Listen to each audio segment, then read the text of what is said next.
माणूस पक्षाप्रमाणे उडू शकतो का? किंवा पाण्यातून एखादा मासा जर बाहेर काढला तर तो जिवंत जगू शकतो का?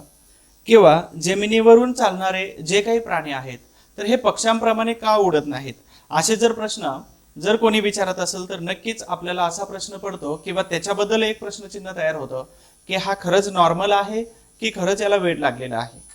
असेच एका महान शास्त्रज्ञाला खूप सारे क्वेश्चन्स पडायचे, खूप सारे प्रश्न पडायचे आणि तो आपल्या शाळा असेल, आपलं राहण्याचं ठिकाण असेल तर प्रत्येक ठिकाणी तो माणसांना असे प्रश्न विचारून भंडावून सोडवायचा आणि लोक सुद्धा त्याला मजेदार उत्तर द्यायचे. त्याचबरोबर ठराविक वेळेनंतर लोकांनी त्यांना वेड, मंदबुद्धी किंवा हा खूपच स्लो आहे अशा प्रकारचे शब्द वापरायला सुरुवात केली.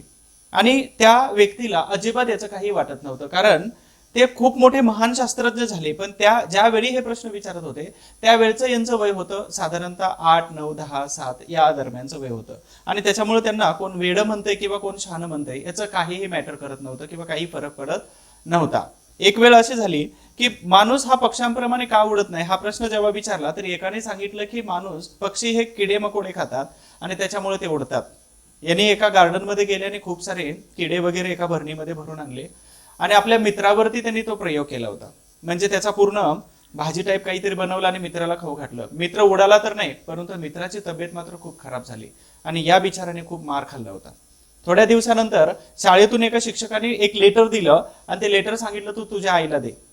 नुकताच मदर्स डे तुम्ही सगळ्यांनी साजरा केला आणि मी माझ्या व्हॉट्सअपवरती एक स्टेटस ठेवलं होतं बघा की आपल्या गाड्या हळू चालवा, कारण का तर आपल्या गाडीखाली कदाचित एखादा प्राणी, मूक प्राणी येऊ शकतो. त्या प्राण्यालाही त्याचीही फॅमिली असते आणि कदाचित जर बरं वाईट झालं त्या प्राण्याचं तर त्याला कोण बघणार आहे, आणि म्हणून आपल्या गाड्या नीट आणि हळू चालवा असा मी एक स्टेटस ठेवला होता. तर सांगायचा उद्देश की आईला चिठ्ठी दिली आणि आईने रडत रडत काय केलं, ती चिठ्ठी वाचली. वाचल्यानंतर यांनी विचारलं की आई त्या चिठ्ठीमध्ये काय लिहिलेलं आहे. आईनं सांगितलं की तुमचा मुलगा एवढा हुशार आहे की त्याला आमची शाळा शिकवण्याच्या पात्रतेची नाही. मी ही स्टोरी याच्यापूर्वीही सांगितली होती, परंतु मदर्स डेच्या निमित्ताने परत एकदा मी रिपीट करतोय. आणि जेव्हा आईनं सांगितलं की आमची शाळा तुमच्या मुलाला शिकवण्याच्या पात्रतेची नाही, एवन इथं आमच्याकडे शिक्षक सुद्धा एवढे हुशार नाहीत, तुम्ही त्याला घरी शिक्षण द्या आणि या शहरातली कोणतीही शाळा त्याला शिकवू शकत नाही, तो एवढा हुशार आहे. आईने चिठ्ठी बंद केली आणि एका खूप मोठ्या अडगडीत असणाऱ्या ट्रंकमध्ये ती लपवून ठेवली. वयाच्या 9व्या वर्षी काय केलं, त्यांनी प्रयोग केला घरामध्ये आणि आईबरोबर भांडण झाल्यामुळे आईनं प्रयोगाचं सगळं साहित्य फेकून दिलं. त्याच्यानंतर त्यांनी वयाच्या 12व्या वर्षी रेल्वेच्या ट्रेनमध्ये प्रयोगशाळा सुरू केली आणि तिथं अचानक काही रसायन केमिकल्स खाली सांडल्यामुळे रेल्वेच्या डब्याला आग लागली आणि तिथंच एका त्या रेल्वेच्या कर्मचाऱ्याने त्यांच्या कानाखाली मारली. ती कानाखाली एवढ्या जोरात मारली होती, अर्थात तो त्यांचा एक अपमान होता, त्यांच्या अस्तित्वावरचा प्रश्न होता, तो एवढी जोरात कानाखाली मारली की त्यांना ऐकायचं कमी येऊ लागलं आणि हळूहळू त्या कानाने त्यांना ऐकायचं बंद झालं. त्यावेळी ती प्रत्येक गोष्टीमध्ये आपण निगेटिव्हिटी शोधली पाहिजे असं नाही. याला मार्क कमी आले तर पुढच्या परीक्षेला चांगला परफॉर्मन्स आपण करू शकतो आणि हे आपल्याला नेहमी पॉझिटिव्ह आपणच सांगायचं असतं. आम्ही लोक तर तुम्हाला नेहमी पॉझिटिव्ह एनर्जी देतो, काही लोकांना आवडत नाही, त्यांनी फक्त इतिहासच बघा. ज्यांना पाहिजे त्यांनी हे ऐकत चला आणि प्रत्येक गोष्टीमध्ये फक्त पॉझिटिव्हिटीच पाहिली पाहिजे. आणि ती कशी पाहायची, तर या शास्त्रज्ञांनी काय केलं की बरं झालं मी बहिरा झालो, कारण मला माझ्या कानावरती वाईट गोष्टी ऐकायला मिळणार नाहीत, हे पॉझिटिव्ह विचार होते. मी अशा एका शास्त्रज्ञाबद्दल सांगतोय की ज्यानं आपल्याला प्रकाश दिला. रात्री 8, 9, 10, 11 किंवा अर्ध्या रात्रीच्या आपल्या घरामध्ये बल्ब जर गेला तर आपल्याला नक्कीच त्या शास्त्रज्ञाची आठवण येते. वर्ष ऑक्टोबर 1879 आहे आणि त्यांनी हजारो प्रयोग केले आणि हजारो प्रयोग केल्यानंतर एक सक्सेसफुल इलेक्ट्रिक बल्ब त्यांनी शोधून काढला आणि जगाला अंधारातून अगदी प्रकाशाकडे घेऊन आले होते. म्हणजे श्रीमंतांच्या घरी मेणबत्ती जळतील आणि गरिबांच्या घरी सुद्धा लाईट जळेल याचा शोध त्यांनी लावला होता. कित्येक शोध लावले होते, त्यांचं वर्ल्ड रेकॉर्ड त्यांच्याच नावावरती आहे. आणि अमेरिका कोणत्याही गोष्टीसाठी आपली इंडस्ट्री असेल किंवा आपलं काहीही बंद करत नाही, परंतु या शास्त्रज्ञाचा मृत्यू झाल्यानंतर एक दिवसाची लाईट त्यांनी बंद केलेली होती. मी तुम्हाला आतापर्यंत सांगत आलोय ज्यांचं नाव आहे थॉमस अल्वा एडिसन आणि खूप मोठे शास्त्रज्ञ झाले आणि त्यावेळी त्यांना जुनी ट्रंक सापडली, त्याच्यामधून त्या पेटीमधून ती चिठ्ठी काढली की नेमकं बघावं आपल्या आईने जे वाचून दाखवलेलं आहे ती चिठ्ठी काय आहे याच्यामध्ये. जेव्हा वाचली त्यावेळी डोळ्यातून 2 अश्रूंच्या धारा वाहत होत्या आणि त्या चिठ्ठीमध्ये असं लिहिलं होतं की तुमचा मुलगा एवढा मतिमंद आहे की या शहरातलीच नाही तर कोणतीही शाळा त्याला व्यवस्थित शिकवू शकत नाही, तो एवढा मतिमंद आहे. आणि त्याच्यावरती या थॉमस अल्वा एडिसनने खूप सुंदर वाक्य आपल्या डायरीमध्ये लिहिलेलं होतं. ते वाक्य असं होतं की या महान आईनं एका मंदबुद्धी विद्यार्थ्याला, एका मंदबुद्धी मुलाला जगातील सर्वात उत्कृष्ट शास्त्रज्ञ बनवलं. म्हणून तुम्हा सगळ्यांना मदर्स डेच्या शुभेच्छा असतीलच. तो दिवस होऊन गेलेला आहे, तुम्ही लेक्चर नंतर बघताय, परंतु आई ही खरंच महान असते. ठीक आहे. आणि म्हणून या महान शास्त्रज्ञाच्या स्मृतीप्रित्यर्थ एक दिवसाची लाईट अमेरिकेनं बंद केली होती. प्रत्येक गोष्टीकडे पॉझिटिव्हच बघितलं पाहिजे, निगेटिव्ह ह्या गोष्टी आपल्या आयुष्यामध्ये आल्याच नाही पाहिजेत. सकारात्मक सुरुवात करा आणि सकारात्मकच संध्याकाळची किंवा दिवसाचा एंड जर केला तर परत दुसऱ्या दिवसाचा जो सुरुवात असते हे पॉझिटिव्हच होत असते. नमस्ते, मी सचिन गोळीक, हिस्ट्री बाय सचिन गोळीक या युट्यूबच्या चॅनलमध्ये तुम्हा सर्वांचं स्वागत आहे. याच्या पूर्वीचे लेक्चर्स तुम्हाला आवडले असतील आणि जर आवडले असतील तर या लेक्चरला सुद्धा तुम्ही लाईक करायचे, कमेंट करायचे आणि तुमच्या मित्रांना शेअर करायला बिलकुल विसरायचं नाही. राज्यसेवा पूर्व परीक्षा 4 जूनला आहे. या 4 जूनच्या निमित्ताने आपण इतिहासाचे काही प्रश्न, मग त्याच्यामध्ये प्राचीन मध्ययुगीनचे 2 व्हिडिओ घेतलेले होते. इथून पुढचे व्हिडिओ हे प्राचीन मध्ययुगीन, समाजसुधारक, महाराष्ट्र, आधुनिक भारताचा इतिहास या पूर्ण विषयांचे असणार आहेत आणि त्याच्यामध्ये सगळे क्वेश्चन्स एकत्र तुम्हाला टाकले जातील. क्वेश्चनची संख्या कमी जास्त होऊ शकते, परंतु तंतोतंत आणि एक्झाम ओरिएंटेड माहिती मात्र इथं देण्याचा प्रयत्न करतोय. अवांतर ज्यांना ऐकायचं नाही त्यांनी ऐकू नका प्लीज. आणि कमेंट्स पण करू नका तशा निगेटिव्ह जे तुम्हाला आवडत नाहीत, कारण का आवडणाऱ्यांची संख्या जास्त आहे, अर्थात बहुमत त्यांचं जास्त आहे. तर मी सचिन गोळीक भाग 3 मध्ये प्राचीन, मध्ययुगीन आणि आधुनिक भारताचा इतिहास, आधुनिक मध्ये आपण सोशल रिफॉर्मर्स कव्हर करतोय. भाग 3 मध्ये तुम्हा सर्वांचं स्वागत आहे. अतिसंभाव्य प्रश्न, परीक्षेला येणारे अतिसंभाव्य प्रश्न आणि त्याचबरोबर त्या प्रश्नांचं सविस्तर विश्लेषण या व्हिडिओमध्ये तुम्हा सर्वांचं स्वागत करतोय. तुम्ही अद्यापर्यंत जर आपल्या चॅनलला सबस्क्राईब केलं नसेल तर सबस्क्राईब करून ठेवा, म्हणजे पुढचा तुम्हाला व्हिडिओ कधी येणार आहे याचं नोटिफिकेशन काही वेळा अगोदरपर्यंत तुम्हाला मिळून जातं. आणि हा, ज्ञान दिल्याने वाढतं. मी जशा पद्धतीने तुम्हाला देतो तशा पद्धतीने मी अपडेट होतो. तर हे व्हिडिओ तुम्ही तुमच्या मित्रांना पण शेअर करा चला, जेणेकरून त्यांना सुद्धा या प्रश्न आणि विश्लेषणाचा नक्की फायदा होणार आहे. ठीक आहे. त्यानंतर महत्वाचं की अभ्यास साहित्य जर मिळवायचं असेल तर तुम्हा सगळ्यांना या टेलिग्राम चॅनलला सर्च करायचं आहे. टेलिग्रामवरती हिस्ट्री फॉर ऑल हा विश्वकोश बनवलेला आहे. जी माहिती सर्च कराल ही माहिती तुम्हाला या टेलिग्रामवरती मिळून जाणार आहे. आणि या टेलिग्रामच्या या फॅमिलीमध्ये तुम्हा सर्वांचं जे नवीन जॉईन करतात त्यांचं मी पुन्हा एकदा स्वागत करतोय. ह्या युट्यूबच्या चॅनलला सबस्क्राईब करून ठेवा, पुढचे व्हिडिओ तुम्हाला मिळून जातील. अजून एक महत्त्वाची सूचना आहे की पूर्वीचे व्हिडिओज आहेत, IMP फॅक्ट आहे, प्रश्न सिरीज आहे आणि जयंती विशेष, हे सगळे व्हिडिओ तुम्हाला तिथे मिळून जातील. हे सगळे व्हिडिओ तुम्ही बघा आणि त्याच्यातून फायदा घ्या, अर्थात इन्फॉर्मेशन घ्या आणि ते परीक्षेमध्ये अप्लाय करण्याचा तंतोतंत प्रयत्न करा. 100% तुम्हाला त्याचा फायदा होणार आहे. ठीक आहे. आपण प्रश्नांकडे वळतोय. पहिला प्रश्न घेतोय की वेदांकडे परत चला यावर विश्वास नव्हता. वेदांकडे परत चला म्हटलं तर आपल्याला आठवलं पाहिजे की हे आर्य समाजाचं हे सेंटेन्स आहे, बॅक टू वेदास. आणि तरीही आर्य समाज कोणाचा होता तर स्वामी दयानंद सरस्वती यांनी 10 एप्रिल 1875 मध्ये मुंबई या ठिकाणी आर्य समाजाची स्थापना केली होती. आणि वेदांकडे परत चला, सर्वसामान्य लोकांना सुद्धा वेद ऐकण्याचा अभ्यास करण्याचा अधिकार आहे, अशा सर्वसमावेशक भूमिकेतून स्वामी दयानंद सरस्वती यांनी विरजानंद स्वामींकडून दीक्षा घेतली, नाव बदललं आणि त्याच्यानंतर बऱ्याच घरापासूनचं अंतर जे होतं तर हे दीक्षा घेणे, शिक्षण घेणे आणि परिपक्व होणे आणि त्याच्यानंतर जग कल्याणासाठी अशा आर्य समाजाची त्यांनी स्थापना केलेली होती. तर यावरती विश्वास नव्हता. स्वामी दयानंद सरस्वती यांची पुण्यामध्ये जेव्हा मिरवणूक काढलेली होती त्या मिरवणुकीला त्यांनी संरक्षण देण्याचं मान्य केलेलं होतं. आता इथं ऑप्शन्स आहेत लोकमान्य टिळक, कृष्णराव भालेकर, न्यायमूर्ती रानडे आणि महात्मा ज्योतिबा फुले. तर तुम्हा सगळ्यांना आर्य समाज माहित असेल आणि आर्य समाजाबद्दलचं हे स्टेटमेंट जे आहे तर हे स्टेटमेंट म्हणजेच काय आहे तर वेदांकडे परत चला. आणि याच्यावरती आयोगाने बऱ्याच वेळा प्रश्न विचारलेला आहे. तर स्वामी दयानंद सरस्वती यांनी परोपकारिणी नावाची एक सभा सुद्धा सुरू केलेली होती, साधारणतः 1880च्या दरम्यान. मग ती कुठं असेल तर उत्तर प्रदेश आणि त्याच्यानंतर राजस्थान, म्हणजे मथुरा आणि त्याच्यानंतर राजस्थानमध्ये शिफ्ट झाली होती. सरकारी ऑफिसेस पासून सुरू झाली होती. तर इथं तुम्हाला प्रश्न विचारला जातो, यांचा मृत्यू हा 1883 मध्ये झाला म्हणून इंडियन नॅशनल काँग्रेसमध्ये यांचा बिलकुल संबंध येत नाही. अर्थातच विषाचा प्रयोग झाला, पॉइझनचा, असं म्हटलं जातं इतिहासामध्ये. आणि स्वामी दयानंद सरस्वती यांची जेव्हा जेव्हा पुण्यामध्ये मिरवणूक काढली गेली तर त्यावेळी इथं दोन गट होते. त्या दोन गटामध्ये एक होता कोणता, सनातनी, आणि दुसरा होता पुरोगामी. आणि यामध्ये असणाऱ्या सनातनी गटाने या स्वामी दयानंद सरस्वतींच्या विरोधामध्ये त्यांनी दुसरी एक मिरवणूक काढलेली होती. ती मिरवणूक कोणती आहे तुम्हाला सगळ्यांना माहिती आहे, पटकन कमेंट बॉक्स मध्ये त्या मिरवणुकीचं नाव सांगा. सनातन म्हणजे कोणते, तर ब्राह्मण म्हणजे सुधारणामतवादी विरोधी असणारे काही गट होते.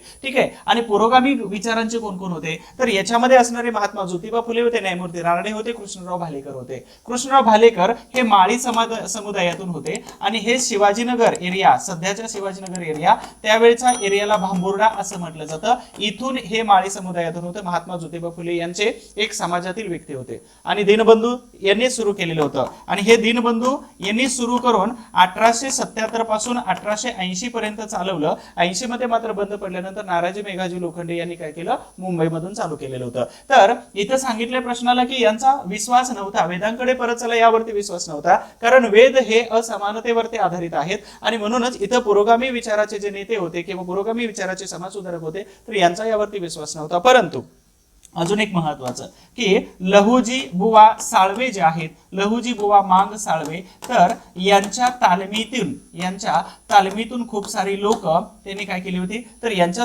मिरवणुकीला संरक्षण म्हणून त्यांनी पाठवलेली होती. मग ते पैलवान असतील, दांडपट्टा असतील किंवा वेगवेगळ्या कलेमध्ये निपुण असणारी लोक. तर हे कोणी पाठवले होते, तर महात्मा ज्योतिबा फुले यांनी पाठवले होते. तुम्हाला दोन ऑप्शन सापडून जातील, कृष्णराव भालेकर पण होते, परंतु हे महात्मा ज्योतिबा फुले यांच्या तालमी बरोबर यांचा खूप चांगला जवळचा संबंध होता. आणि तसं पण हे कृष्णराव भालेकर कोण होते, एक समर्थक होते आणि त्याचबरोबर महात्मा ज्योतिबा फुले यांचे खूप जवळचे आणि चांगले अनुयायी असल्यामुळं इथं आपल्याला महात्मा ज्योतिबा फुले हे उत्तर आपल्याला क्लिक करून घ्यायचंय. ठीक आहे. तुम्हा सगळ्यांना आर्य समाज, त्याचबरोबर आर्य समाजाच्या अगोदर कोणकोणते समाज आले होते याबद्दलही तुम्हाला माहिती अगोदरच सांगितलेली आहे. तर 1867 मध्ये आलेला प्रार्थना समाज आहे, त्याच्यानंतर सत्यशोधक समाज आहे. ठीक आहे. हे समाज ऑलरेडी मी सांगितलेले होते. त्याच्यानंतर आर्य समाज आहे, त्याच्यानंतर आपल्याला याच्याच मध्ये आलेला पुणे सार्वजनिक सभा आहे. तर ह्या सगळ्यावरती तुम्हाला वारंवार प्रश्न रिपीट होतात. याच्यापूर्वीचे खूप सारे आहेत, मग त्याच्यामध्ये परमहंस आहे, मानव धर्म आहे, ब्राह्मो समाज आहे, आत्मीय सभा आहे. तर ह्या सगळ्यावरती तुम्हाला वारंवार आयोगाकडून प्रश्न कंपल्सरी विचारला जातो, जशा पद्धतीने कंबाईन पूर्व परीक्षेमध्ये प्रार्थना समाजावरती आलेला होता. तर हे आर्य समाजाच्या निमित्ताने आपण नंबर 2च्या प्रश्नाकडे वळतोय. दोन नंबरचा प्रश्न आहे, पानिपतचे मैदान मराठ्यांना जेवढे घातक होते, लक्षात ठेवा घातक हा शब्द आहे, घातक ठरले नाही त्यापेक्षा अधिक घातक ... यांचा मृत्यू ठरला, असं ग्रँड डफ यांनी खालीलपैकी कोणाबद्दल विधान केलेलं आहे. हे विधान इंग्लिश मध्ये ग्रँड डफ काय लिहितात, ग्रँड डफचे मराठ्यांचा इतिहास लिहिणारे महत्वाचे लेखक होते. आणि and the plains of Panipat were not more fatal to Maratha empire than the early end of this excellent prince. आता एक्सलंट प्रिन्स ही कन्सेप्ट कोणासाठी वापरली, म्हणजेच ग्रँड डफ यांनी कोणाबद्दल हे स्टेटमेंट केलं होतं की पानिपतच्या युद्धामध्ये जे नुकसान झालेलं होतं त्याच्यापेक्षा जास्त नुकसान या पेशव्याचं निधनानंतर झालेलं होतं. अभ्यासाबद्दल काही शंका असेल तर तुम्ही या नंबरवरती मला व्हॉट्सअप करू शकता किंवा मेसेज करू शकता किंवा कॉल करू शकता. आता ग्रँड डफ हे इतिहासकार होते, लेखक होते आणि त्यांनी मराठ्यांच्या इतिहासामध्ये लिहित असताना हे पानिपतचे युद्ध आहे, पानिपतचे युद्ध कधीचं आहे, हे 1761चं. हे पानिपतचे युद्ध मराठा आणि विरुद्ध अफगाणिस्तानचा अहमद शाह अब्दाली यांच्यामध्ये झालेलं होतं. आणि मराठ्यांना खूपच जास्त कॉन्फिडन्स होता आणि त्याच्यामुळं त्यांनी फक्त सैनिक घेऊन जाण्याच्या ऐवजी नौकर, चाकर, त्याचबरोबर मनोरंजनासाठीचे लोक आणि त्याच्यानंतर आपल्या धर्मपत्नी आणि अनेक महिला हे तिथं घेऊन गेले होते. आणि त्याच्यामुळे यांची हालचाल स्लो झाल्यामुळं अहमद शाह अब्दाली फिरला आणि फिरून त्यांनी रिव्हर्स अटॅक केलेला होता आणि याच्यामध्ये मराठ्यांचा खूप मोठा पराभव झाला. याचा धक्का सहन नाही झाला आणि म्हणूनच इथं बाळाजी बाजीराव म्हणजेच नारायणराव पेशवे जे आहेत तर यांचा मृत्यू झाला, यांचा धक्का सहन नाही झाला. आणि यांच्या मृत्यूनंतर मात्र काय झालं, पेशवा कोण व्हावं याच्यामध्ये संघर्ष सुरू झाला. आणि या संघर्षामध्ये यांचा एक मुलगा जो होता तर या मुलाला काय केलं, नाना फडणवीस असतील किंवा अनेक जे बारमाही किंवा त्यांच्यामध्ये सरदार होते पॉवरफुल, महाजी शिंदे वगैरे, तर यांनी काय केलं तर त्यांच्या मुलाला गादीवरती बसवलं. मग मुलगा कोण होता तर नानासाहेब यांचं निधन झालं होतं. लक्षात ठेवा 1761 पानिपत युद्धानंतर पानिपतची युद्ध किती झालेली होती यावरती तुम्हाला प्रश्न विचारला जातो. ठीक आहे. तर पानिपतचे युद्ध आहे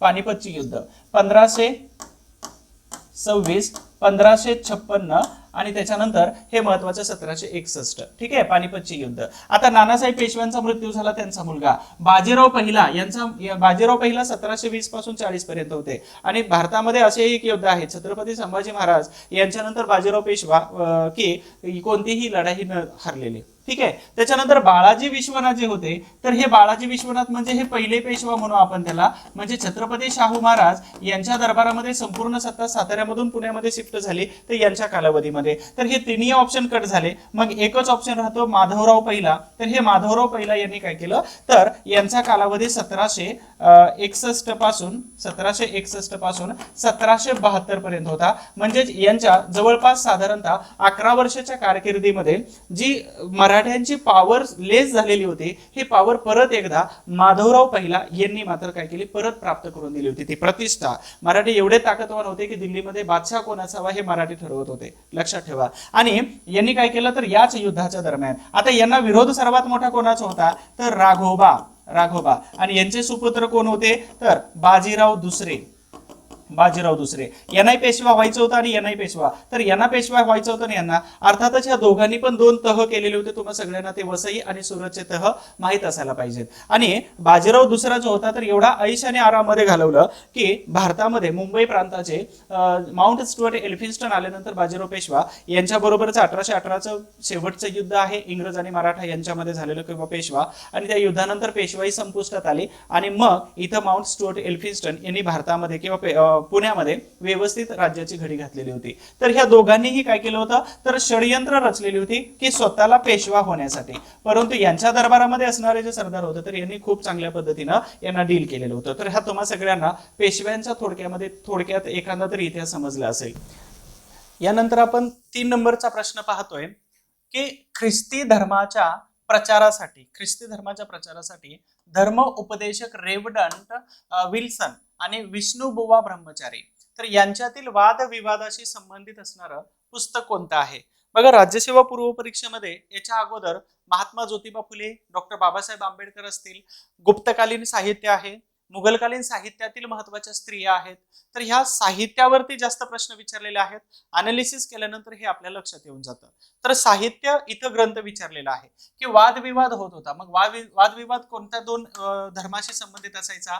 एक आहे ख्रिस्ती, की याचे धर्म उपदेशक कोण होते? रेव्हरंड विल्सन होते. आणि त्यानंतर हिंदू धर्माशी संबंधित कोण होते? तर विष्णुबुवा ब्रह्मचारी. आता हे विष्णुबुवा ब्रह्मचारी म्हणजे हिंदू समाजातील एक महत्वाचे प्रतिष्ठित व्यक्ती होते. यांचा जन्म वगैरे हा मुंबई ठाण्याच्या भागातला होता. वक्तृत्व शैली असेल आणि त्याचबरोबर वेगवेगळे सामाजिक विषय जे आहेत हे चांगल्या प्रकारे काम करत होते आणि ते हाताळत होते. तर याच्यामुळे हिंदू आणि ख्रिस्ती आता यांच्यामध्ये का होत होती, तर धर्मांतराची प्रोसेस ही खूप फास्ट आणि वेगाने होत होती.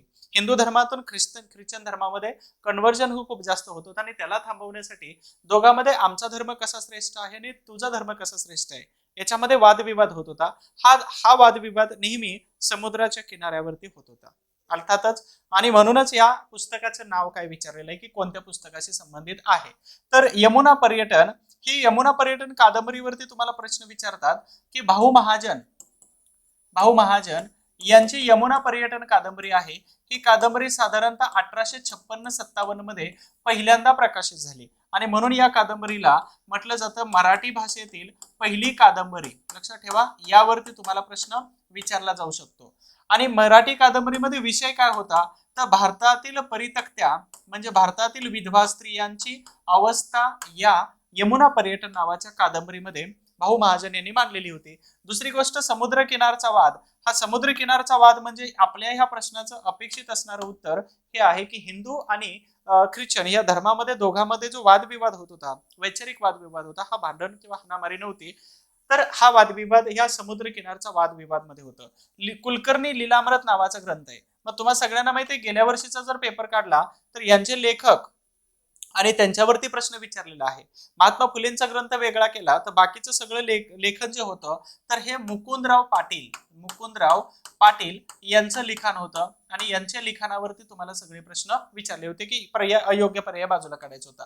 तर हे मुकुंदराव पाटील म्हणजेच कोण, तर ब्राह्मणेतर चळवळ जी तुम्हाला परीक्षेमध्ये आता खूप महत्वाची आहे आणि ह्या ब्राह्मणेतर चळवळीवरती वारंवार प्रश्न विचारला जातो. त्यापैकी मुकुंदराव पाटील यांनी कुलकर्णी लीलामृत हे अशासारखे ग्रंथ लिहिलेले होते. त्यानंतर नाओ और नेवर नावाचा ग्रंथ आहे. हा ग्रंथ 1933 मध्ये लिहिला आणि 40 मध्ये हा ग्रंथ खूपच चांगला फॉर्म मध्ये आलेला होता. तर नाओ और नेवर पाकिस्तान या शब्दाचे उद्गाते किंवा पाकिस्तान या शब्दाचे निर्माते कोण होते, चौधरी रहमत अली आणि कवी इक्बाल. तर या दोघांनी, इथं लिहितो मी, चौधरी रहमत अली उच्च विद्याविभूषित होते आणि कवी इक्बाल सारे जहां से अच्छा हिंदोसत्ता हमारा म्हणणारे 1940 नंतर पाकिस्तानच्या मागणीसाठी आग्रही झालेले होते. आणि यांनी एक ग्रंथ लिहिला होता नाऊ और नेवर.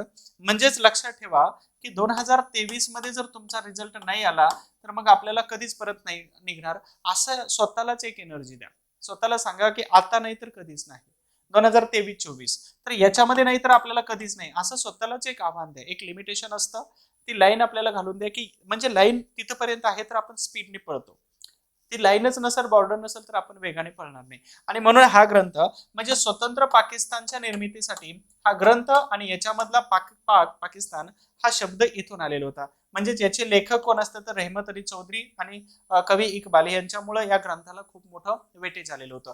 तर आपल्या प्रश्नाचं उत्तर समुद्र किनारचा वाद हा आहे. एक छोटीशी सूचना आहे, ही सूचना ही आहे की राज्यसेवा पूर्व परीक्षेसाठी वन डेची बॅच आपण आपल्या ॲप्लिकेशनमध्ये हिस्ट्री बाय सचिन गोळिक नावाच्या ॲप्लिकेशनमध्ये लॉन्च केलेली आहे. हे बॅच तुम्ही जर ॲप्लिकेशनमध्ये जाऊन घेतली तर तुम्हाला साधारणतः 16-17 पेक्षा जास्त व्हिडिओ तुम्हाला मिळून जातील. प्राचीन, मध्ययुगीन, आधुनिक आणि समाजसुधारक सह महाराष्ट्राचा इतिहास पूर्ण मिळून जाणार आहे. त्यानंतर राज्यसेवा पूर्व परीक्षेची मोठी बॅच आहे. जर तुम्ही 23ला करताय किंवा 24ला करताय तर त्याच्यामध्ये खूप चांगले व्हिडिओ, साधारणतः 45 पेक्षा जास्त व्हिडिओ त्यामध्ये दिलेले आहेत. त्यामध्ये त्याच्यानंतर समाजसुधारकांची बॅच आहे, स्पेशल सगळे समाजसुधारक कव्हर केलेले आहेत. आणि फास्टॅगमध्ये प्राचीन आणि मध्ययुगीन भारताच्या इतिहासाची बॅच आहे. प्राचीन आणि मध्ययुगीनचे जवळपास 5 ते 6 पेक्षा जास्त व्हिडिओ त्याच्यामध्ये अपलोड आहेत आणि याच्या तुम्हाला व्यवस्थित रिव्हिजन होणार आहे. ते फास्टॅगची बॅच आहे. तर ह्या सगळ्या बॅचेसचा तुम्हाला जर फायदा घ्यायचा असेल किंवा तुम्हाला इतिहास जर पक्का करायचा असेल आणि मार्क जर हातातून घालवायचे जर नसतील तर मात्र तुम्हाला इथं हिस्ट्री बाय सचिन गोळे ॲप्लिकेशन घ्यायचं आहे. जर तुम्हाला काही समजलं नसेल तर तुम्ही या माझ्या नंबरवरती फोन करू शकता आणि या नंबरवरून तुम्हाला डिटेल्समध्ये माहिती व्हॉट्सअप केली जाईल किंवा कॉलवरती सांगितली जाईल.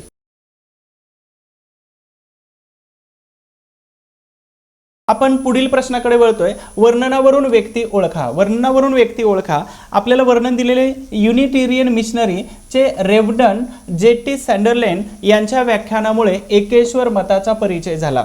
पहिलं स्टेटमेंट आहे. दुसरं आहे प्रार्थना समाजातील न्यायमूर्ती रानडे असतील, राघव भांडारकर, काबा मराठे, तर यांच्या विचारांचा आणि सहवासांचा त्यांच्यावरती प्रभाव पडला.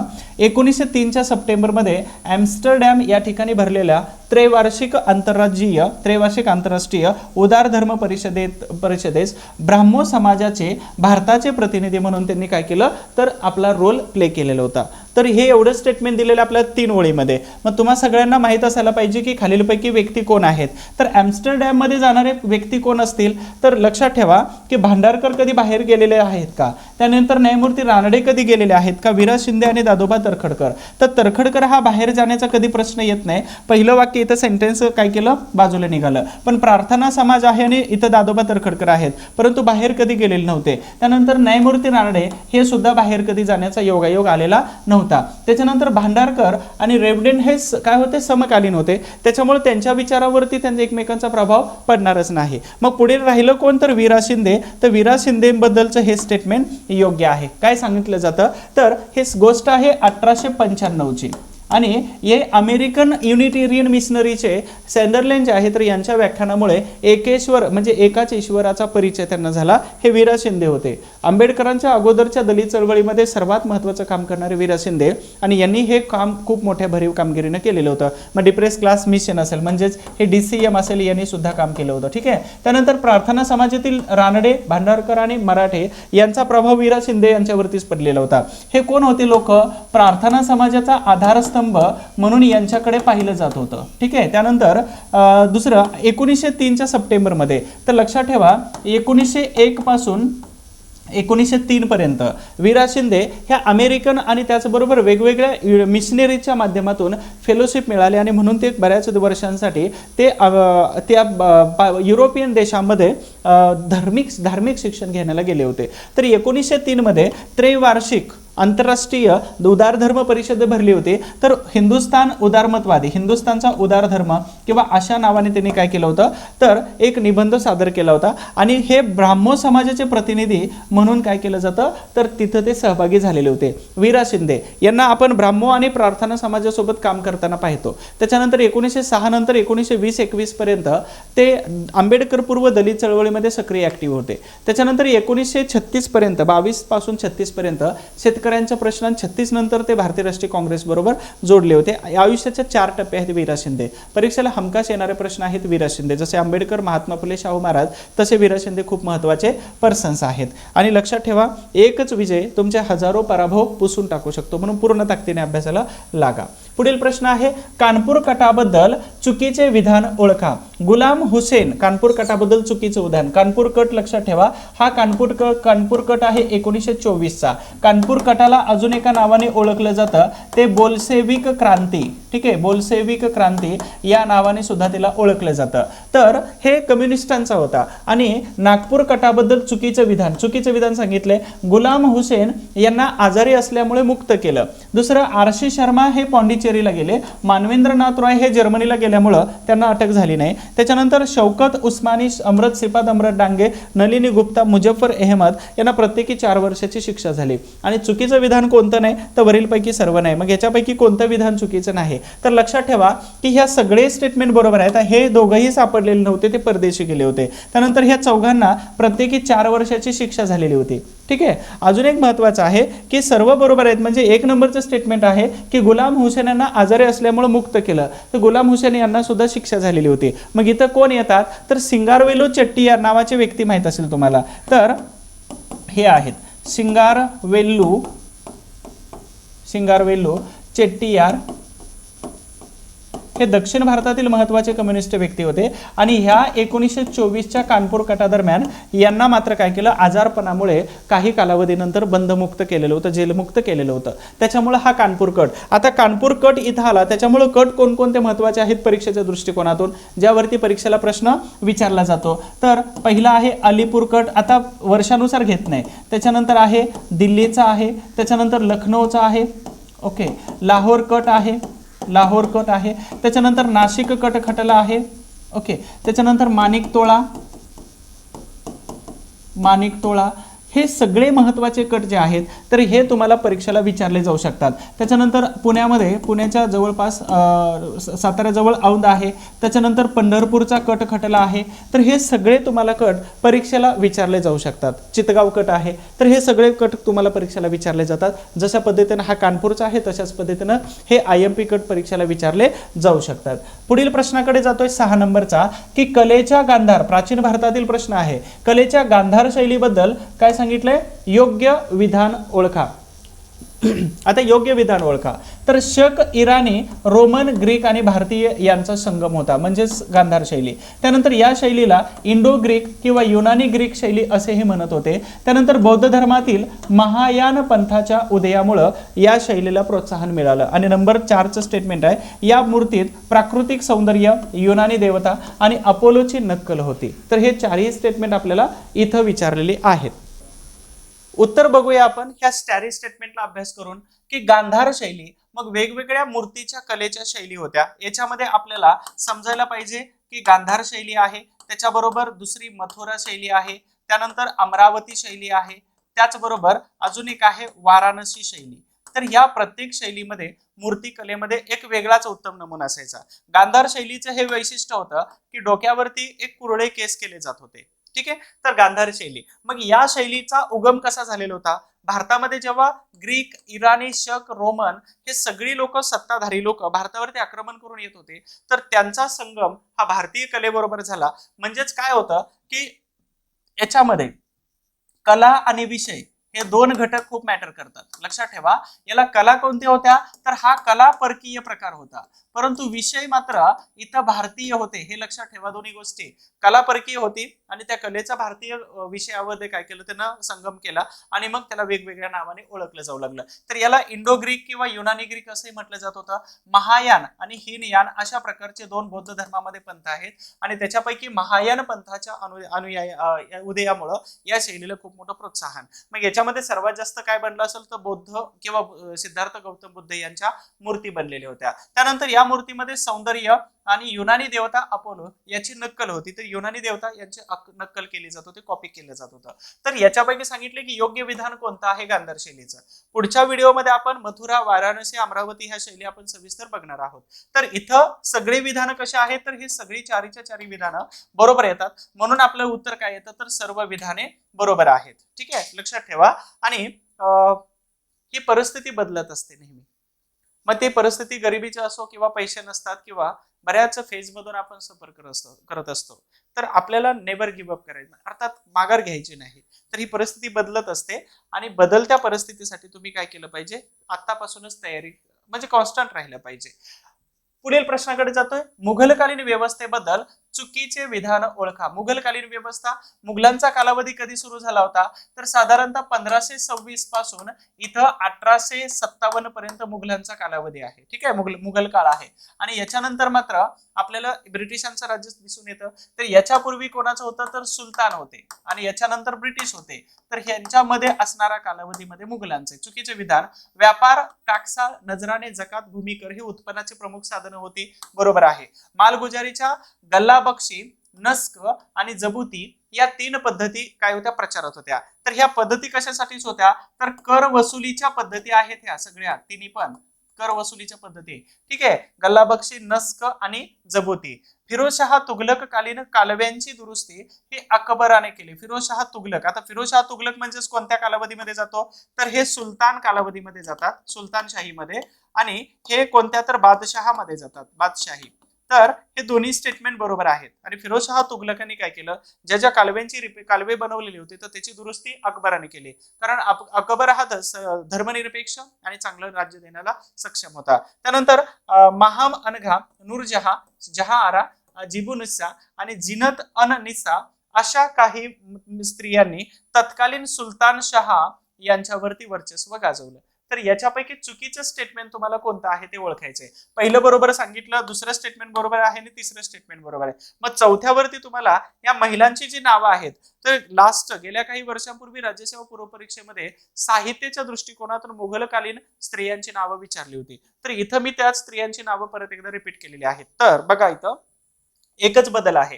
कोणता आयोग असंच फिरवतं आपल्याला की या सगळ्या स्त्रिया, आता नूरजहा, जहाआरा, जेबुनिसा, जिनतनिसा आणि त्याचबरोबर महामानगा, तर ह्या सगळ्या स्त्रिया ह्या मुघलकालीन स्त्रिया आहेत. आणि इथं काय दिलंय मी, इथं काय दिले, तर सुलतानशाही. तर सुलतानशाही साधारणतः 1200 पासून 1526 पानिपतच्या पहिल्या युद्धापर्यंत होते. परंतु या स्त्रियांचा कालावधी मात्र इथं आहे 1226 पासून 1857च्या कालावधीमध्ये. वेगवेगळ्या शासक बादशाहांच्या दरबारामध्ये अशा प्रकारच्या स्त्रिया ह्या त्यांच्या राजघराण्यातील होत्या. आणि म्हणूनच इथं सुलतानशाह दिले, ते मुघलकालीन असतं तर हे स्टेटमेंट बरोबर असतं. म्हणून 4 नंबरचा पर्याय इथं काय आहे, चुकीचा दिलेला आहे. तर अशाच प्रकारचे प्रश्न टाकून तुमच्यापर्यंत जास्त माहिती पोहोचवण्याचा नेहमी प्रयत्न केला जाईल. एक छोटीशी सूचना आहे, राज्यसेवा पूर्व परीक्षेची बॅच आहे. साधारणतः 250 रुपये तुम्हाला जवळपास 17-18 व्हिडिओ मिळून जातील आणि प्राचीन, मध्ययुगीन, आधुनिक, महाराष्ट्र सगळे व्हिडिओ तुम्हाला बघायला मिळतील.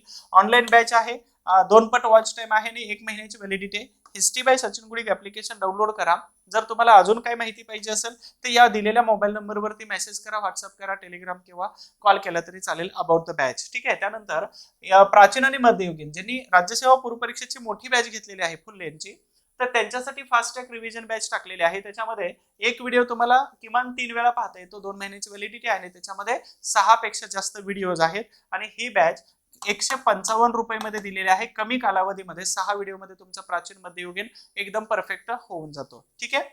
पुढील हा प्रश्न आहे, मुघलकालीन व्यवस्थेबद्दल योग्य विधान ओळखा. सांगितलंय का योग्य विधान ओळखायला सांगितलं. योग्य विधान शोधू आपण. हुमायूनने तुलादान ही प्रथा सुरू केली. तुलादान तुम्हाला सगळ्यांना माहिती आहे, पिक्चर मध्ये बघितलं असेल. एका बाजूला सोनं ठेवलं जातं किंवा त्याच्या वजनाच्या आकाराच्या वस्तू ठेवल्या जातात आणि त्यानंतर दानधर्म केल्या जातात. तर हुमायूने तुलादान ही प्रथा सुरू केली होती, हे बरोबर आहे. होळी, दसरा, वसंत पंचमी, रक्षाबंधन हे सण अकबराने सुरू केलं. तर अकबर यांचं बालपण हे रजपूत किंवा जन्मच रजपूत एरियामध्ये झालेला होता, रजपुतांच्या किल्ल्यावरती, आणि म्हणून बाबर अकबर यांची पत्नी सुद्धा जोधाबाई ह्या रजपूत घराण्यातील होत्या, आणि म्हणून त्यांचं लग्न झालं तेव्हा ते कृष्णाची मूर्ती घेऊन आले होते आणि धर्मनिरपेक्ष दिन ए इलाही नावाचा एक धर्मनिरपेक्ष पंथही सुरू केला होता. त्याच्यामुळे हे सगळे सण, होळी, दसरा, वसंत पंचमी, रक्षाबंधन, तर हे अकबराने आपल्या दरबारामध्ये साजरे केले जात होते. त्यानंतर राजकुमारी सलीमा सुलतान, जिबुनिसा इत्यादींची खाजगी ग्रंथालये प्रसिद्ध होती. तर हे बरोबर आहे. आणि मुघल कालावधीमध्ये असणाऱ्या या महत्वाच्या साहित्यिक महिला आहेत. जशा पद्धतीने या प्रश्नाच्या मध्ये मी तुम्हाला काही महिलांची नावं सांगितली, तर अशाच पद्धतीने या इतिहास प्रसिद्ध महिला आहेत. मग साहित्य कला, स्थापत्य कला याच्या बाबतीत त्या प्रसिद्ध होत्या. नंबर 4चं स्टेटमेंट आहे दाह सालह, म्हणजे त्याला 10 वर्षाचं म्हटलं जातं. तर या पद्धतीनुसार मुघल कालावधीमध्ये कर गोळा केला जात होता. तर तुम्हाला सगळ्यांना माहिती आहे की लॉर्ड कॉर्नवॉलिस याचा कालावधी 1886 पासून 1893 पर्यंत यांनी काय केलं होतं, एक पद्धत सुरू केली कायमधारा नावाची. या कायमधारा पद्धतीला काय म्हटलं जात होतं, दशवार्षिक बंदोबस्ताची पद्धती. आणि दशवार्षिक म्हणजेच काय, तर 10 वर्षासाठीची बंदोबस्ताची पद्धती. परंतु ती कधीची आहे, मार्च 1793 पासून सुरू केली होती. तर हे मार्च 1793 पासून सुरू केली सर जॉन शोर यांच्या शिफारशीनंतर. ठीक आहे. परंतु इथं सांगितले 10 वर्षीय, आणि ही कालावधी कधीचा आहे, तर मुघलांच्या कालावधीमध्ये 10 वर्षाची बंदोबस्ताची पद्धत होती. आपल्याला तिथे एकमेकांना जोडता आलं पाहिजे. आयोग नेहमी प्रश्न अशाच पद्धतीने तुम्हाला फिरकी घेऊन टाकतं. तर हे स्टेटमेंट, अर्थात हे स्टेटमेंट सुद्धा बरोबर आहे. म्हणजे 8 नंबर प्रश्नाचं उत्तर सर्व पर्याय बरोबर आहेत हे तुम्हाला शिकून जातं. तर प्रश्नामध्ये जे जे टॉपिक्स किंवा जे जे पॉइंट्स कव्हर केलेले आहेत ते परीक्षेला विचारले जाऊ शकतात. तुम्हाला आलं पाहिजे आणि जमलं पाहिजे. 9 नंबरचा प्रश्न आहे जोड्या लावाचा. एक प्रश्न येतोच मध्ययुगीन इतिहासावरती, आणि आपण हा प्रश्न प्राचीन इतिहासावरती इथं टाकलेला आहे. आता प्राचीन इतिहासामध्ये वराहमिहिर, चंद्रगोमीन, हरिसेन आणि पंचतंत्र म्हणजे यांचा कालावधी हा गुप्त कालावधी कव्हर करतोय. गुप्त काळाला अजून दुसऱ्या नावाने ओळखलं जातं, म्हणजेच याला गोल्डन इरा, सुवर्ण युग असं म्हटलं जातं. कुमारगुप्त असेल, समुद्रगुप्त असेल, चंद्रगुप्त दुसरा असतील, तर हे सुवर्ण काळातील महत्वाचे राजे. तर योग्य जोड्या लावा. वराहमिहिर यांचा ग्रंथ आहे बृहत संहिता. चंद्रगोमीन, हरिसेन आणि पंचतंत्र. तर तुम्हाला बाकीचं नाही आठवलं काय, तर पंचतंत्र विष्णू शर्मा आहेत, हे तर माहित असायला पाहिजे. हरिसेनचं प्रयाग प्रशस्ती आहे आणि चंद्रगोमीनचा चांद्र व्याकरण आहे. चंद्र आणि गोमीन आणि चांद्र व्याकरण. तर हे मात्र अशा पद्धतीने तुम्हाला जोडता आलं पाहिजे. एक एक काहीतरी क्ल्यू येतो किंवा एक एक काहीतरी छोटीचे ट्रिक बनवायचे प्राचीन भारताच्या इतिहासासाठी. मग 1 2 3 4 हा ऑप्शन आला. अर्थातच इथं हा ऑप्शन आहे 1 2 3 4. ठीक आहे. तर गुप्तकालीन साहित्य खूप महत्वाचं आहे, त्यावरती परीक्षेला प्रश्न विचारला जातो. त्याच्यानंतर स्थापत्य शैली यावरती प्रश्न विचारला जातो. त्यानंतर कला कशा पद्धतीच्या होत्या, त्यानंतर बौद्ध धर्म, ठीक आहे, त्यानंतर जैन धर्म आणि हिंदू धर्म या तिन्ही धर्मामध्ये या गुप्त कालावधीमध्ये कशा पद्धतीने योगदान दिलेलं होतं यावर तुम्हाला प्रश्न विचारला जातो. त्याचबरोबर शासक कोण कोण आहेत इथे एक प्रश्न विचारला जातो, आणि शासकांनी कोणकोणत्या पदव्या घेतलेल्या होत्या, पदवी मिळवली होती, इथपर्यंत तुम्हाला प्रश्न विचारतात. तर इथे एक शासकाचा पदवीचा प्रश्न आहे आणि कला याच्यावरती एक प्रश्न विचारला जातो. तर हे महत्वाचे टॉपिक आहेत गुप्त कालावधीमध्ये. तर गुप्त कालावधीमधील असणारे काही लेखक आपण या ठिकाणी बघितलेले आहेत. तुम्हाला आय होप्स परीक्षेला अशाच प्रकारचे प्रश्न यायला पाहिजेत. आपण लास्ट शेवटच्या प्रश्नाकडे जातोय. मौर्यकालीन कर आणि त्याच्या योग्य जोड्या जुळवायचे. मौर्यकालीन कर सांगितलेले आहेत. तर बली, प्रणय, वर्तनी आणि रज्जू. ऍक्च्युली रज्जू हा कर जमीन मोजणीच्या पद्धतीवरती लावला जात होता. मला एक ठीक आहे. त्यानंतर वर्तनी हा कर जकात कर, म्हणजे एका राज्याची सीमा जेव्हा किंवा राज्यामध्ये एंट्री करायची असते तर त्यावेळी त्याला जकात कर किंवा त्याच्या सीमा पार जो कर असतो तो कर लावला जात होता. त्यानंतर प्रणय कर जो आहे तर हा संकटकालीन म्हणजे इमर्जन्सी. आता इमर्जन्सी म्हणजे मौर्यकालीन कर आहे. तर चंद्रगुप्त पहिला जो आहे, चंद्रगुप्त तर यांच्या कालावधीमध्ये प्रचंड मोठा दुष्काळ पडला.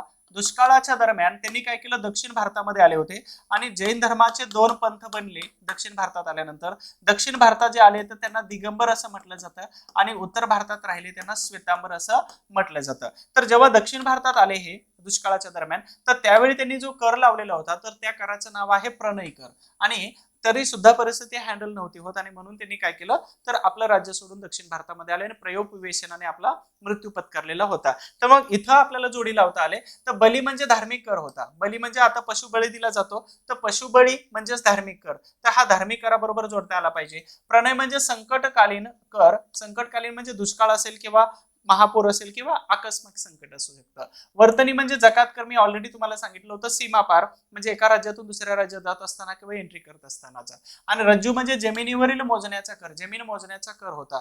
जमीन मोजायची आणि त्याच्यावरती कशा पद्धतीने टॅक्स लावायचा तर याच्यासाठीचा रज्जू. म्हणजेच उत्तरामध्ये आपल्याला सापडलं की 4, 3, 2 आणि 1. तर 4 ओके 4 इथं पहिलं नाही कुठं इथं सापडून जातं 4, 3, 2 आणि 1. तर अशा पद्धतीनं मौर्यकालीन कर व्यवस्था. अशाच पद्धतीने जेवढे व्हिडिओ 4 जून पर्यंत अशाच पद्धतीचे अल्टरनेट डे करून म्हणजे 1-2 दिवसाच्या गॅप नंतर संपूर्ण व्हिडिओ तुमच्यापर्यंत पोहोचवण्याचा प्रयत्न करतोय. आणि या व्हिडिओच्या माध्यमातून खूप सारे प्रश्न सुद्धा तुम्हाला इथं मिळून जातील. तर आय होप्स की तुमचा अभ्यास व्यवस्थित सुरू आहे. आणि हे व्हिडिओ तुम्हाला जर आवडत असतील तर शेअर करा, लाईक करा, कमेंट करायला नक्की विसरू नका. अजून एक आहे महत्वाचं, बी मॅच्युअर. बी मॅच्युअर म्हणजेच काय असतं की परीक्षा देत असताना आपल्याला फक्त पुस्तकी नॉलेज गरजेचं आहे का? नाही. तर पुस्तकी नॉलेज बरोबरच आपल्याला अवांतर नॉलेज पण असायला पाहिजे. आणि त्या अवांतर नॉलेज म्हणजेच काय असतं की आपल्याला ह्या अवतीभोवती काय काय चाललेलं आहे याची पण एक अदृश्य दृश्य माहिती असायला पाहिजे. त्याच्यानंतर राष्ट्रीय, नॅशनल आणि लोकल लेवलवरती काय चाललेलं आहे म्हणजे व्यवहार ज्ञानाचा जो भाग असतो तर त्या व्यवहार ज्ञानाच्या भागासाठी मी तुम्हाला बी मॅच्युअर म्हणतो. म्हणजे पुस्तकी नॉलेज बरोबरच काही काही प्रश्न तुम्हाला नॉलेज बेस असतात, काही प्रश्न लॉजिक असतात, काही प्रश्न डिसिजन मेकिंग वरती असतात. आता नॉलेज बेस सोडलं तर बाकी सगळं हे मॅच्युरिटी वरती सोडवायचे असतात आणि म्हणूनच मी तुम्हाला बी मॅच्युअर म्हणतोय. आणि नेहमी आपला एक स्टँडर्ड जो आहे तो रेज करत चला. म्हणजे नेहमी आपले विचार असू द्या, आपले आचार असू द्या, ह्या सगळ्या गोष्टी मात्र आपल्यामध्ये स्टँडर्ड असायला पाहिजेत. म्हणजे आपले कपडे भलेही कसे असू द्या पण ते पण चांगलेच असायला पाहिजेत, पण आपले विचार मात्र खूप स्टँडर्ड असायला पाहिजेत. म्हणजे ते पुढच्या श्रेणीतले असायला पाहिजेत. एक इंटरव्ह्यू सांगतो 1945च्या दरम्यान बीबीसीच्या एका संपादकाने डॉक्टर आंबेडकरांचा इंटरव्ह्यू घेतला होता. मी कपड्याचं एक उदाहरण देतो तुम्हाला की कसे असायला पाहिजे. त्यामध्ये त्यांनी सहज प्रश्न विचारला होता की मिस्टर आंबेडकर की तुमच्या समाजाला एक वेळचं अन्न जेवणाचं पंचायत असते, एवढा गरिबीमध्ये राहणारा हा समाज आहे आणि तरी पण तुम्ही त्या समाजाचं नेतृत्व करता, एवढे शिकलेले आहात, तुमचं अभिनंदन आहे. पण एवढ्या गरीब समाजामधून तुम्ही आहात आणि तुम्हाला समाजाच्या लोकांसारखं राहण्यापेक्षा तुम्ही नेहमी टाय आणि कोटामध्ये काय असता. तर आंबेडकरांचे सर्वात जास्त फोटो टाय कोटामध्ये आहेत. रेजिवर स्टँडर्ड कशाला म्हणतात त्याचे एक छोटंसं उदाहरण ते क्लिक झालं जस्ट बीबीसीचा इंटरव्ह्यू आणि तो युट्यूबला अवेलेबल आहे, तुम्ही तो पाहू शकता. आणि त्या इंटरव्ह्यू मध्ये पुणे करारावरती सुद्धा लिनलिथ बरोबर त्यांनी डिस्कस केलेलं हे पण चर्चेलेलं आहे. म्हणजे तो व्हिडिओ इंग्लिशमध्ये आहे, तुम्ही पाहिला तरी चालेल.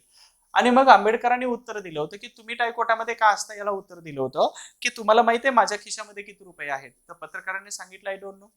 आणि मग आंबेडकर असं सांगितलं परंतु माझ्या कपड्यावरून तुम्हाला काय वाटतं. तर यांनी सांगितलं उच्च विद्या विभूषित, हायर एज्युकेशन किंवा हायर क्वालिफाईड पर्सन असं वाटतं.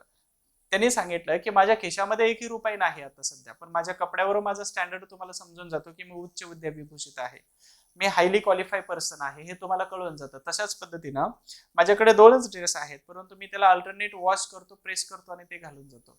माझ्या कपड्यावरून माझा स्टँडर्ड कळतो, ना की खिशामध्ये किती रुपये आहेत कोणी खिशात हात घालून बघत नाही. म्हणून आपला स्टँडर्ड वाढवा. आपले कपडे असतील, आपलं राहणीमान असेल तर हे जेवढं चांगल्या प्रतीचं असतं त्याच्यावरून तुमचा स्टेटस आणि इमेज ठरते. भलेही तुम्ही किती गरीब असला तरी चालतंय. 2 ड्रेस असू द्या पण ते चांगले वॉश करा आणि तेच घाला, जेणेकरून आपल्याकडे बघण्याचा दृष्टिकोन ऍज अ ऑफिसर असला पाहिजे. म्हणून बी मॅच्युअर आणि रेज युअर स्टँडर्ड. आणि नेहमी हॅपी राहा आणि हेल्दी राहा. हा व्हिडिओ जर तुम्हाला आवडला असेल तर या व्हिडिओला तुम्ही सगळ्यांनी लाईक करा, कमेंट करा, शेअर करा आणि आपला हिस्ट्री बाय सचिन गुळिक हा युट्यूबचा चॅनल नक्की सबस्क्राईब करायला विसरू नका. Thank you so much. Wish all the best.